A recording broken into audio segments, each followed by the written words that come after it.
દરિયામાં જે જહાજ ફરતું હોય પણ જો એને કોઈ દિશાની જ ખબર ના હોય તો શું કરવાનું? જહાજ ફરિયાદ કરવાનું ને. એને કોઈ દિશાનો તો ખ્યાલ હોવો જોઈએ કે મારે આ દિશામાં આ જગ્યાએ જવાનું છે. તો તમારે પણ તમારે જીવનમાં આજે અને અત્યારથી જ ધ્યેય નક્કી કરી લેજો તમારે કઈ દિશામાં જવું છે. ધ્યેય નક્કી કરવાથી તમને દિશા મળશે. ધ્યેય નક્કી કરશો તો તમને દિશા મળશે, પ્રેરણા મળશે, તમને તમારામાં આત્મવિશ્વાસ આવશે અને તમે સફળતા તરફ દોરી જશો. આમ ધ્યેય નક્કી કરવાથી તમે સફળતા તરફ દોરી જશો. અને દેખો, આ જે સફળતા છે એ માત્ર 1-2 વર્ષમાં મળતી નથી.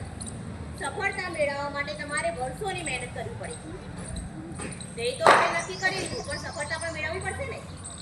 તો સફળતા મેળવવા માટે તમારે વર્ષોની મહેનત કરવી પડશે. આ માટે તમારે જીવનમાં ઘણા બધા પડકારો આવશે, ઘણી બધી મુશ્કેલીઓ પણ આવશે, પણ તમારે જરા પણ ડર્યા વગર હિંમતથી સામનો કરી અને તમારે ધ્યેયને હંમેશા લક્ષ્યમાં રાખવાનું અને સતત મહેનત અને પ્રયત્ન કરતું રહેવાનું.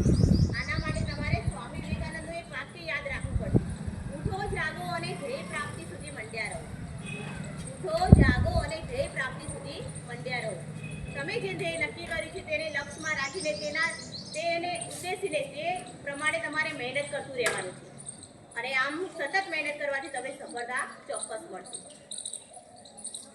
સંસ્કૃતમાં એક સૂક્તિ છે કે ઉદ્યમેન હિ સિદ્ધયંતિ ન કાર્યાણિ મનોરથી નહીં સુપ્તસ્ય સિંહસ્ય પ્રવિશતિ મૃગે મૃગા. એટલે કે જંગલનો રાજા જે સિંહ છે તેને પણ મહેનત કરવા, જો એને ખાવું હોય તો એના માટે એને શું કરવું પડે છે? શિકારની પાછળ દોડવું પડે છે. મહેનત કરવાથી જ કાર્યો સિદ્ધ થાય છે, ફક્ત વિચારો કરવાથી નહીં. જંગલના રાજાને પોતાની ભૂખ સંતોષવા માટે શિકારની પાછળ દોડવું પડે છે. તો આપણે તો મનુષ્ય છીએ, આપણે તો તેના કરતાં પણ વધારે શક્તિશાળી અને બુદ્ધિશાળી છીએ. સિંહ જેટલો શક્તિશાળી છે એના કરતાં પણ આપણે શું છીએ? વધારે બુદ્ધિશાળી છીએ. એટલે આપણે બુદ્ધિનો ઉપયોગ કરીને ધ્યેય નક્કી કરીને અને તેને સિદ્ધ કરવા માટે સતત પ્રયત્ન કરતું રહેવાનું. હવે જાજુ હું નહીં કહું, એટલું કહીશ કે તમે હંમેશા જીવનમાં સારા મિત્રો બનાવજો, સારા પુસ્તકોનું વાંચન કરજો અને સારા માણસોની સાથે ઉઠક બેઠક રાખજો, જે તમને સફળતા તરફ દોરી જશે, તે તમને સફળતા મેળવવામાં તમારા માર્ગદર્શક બની રહેશે.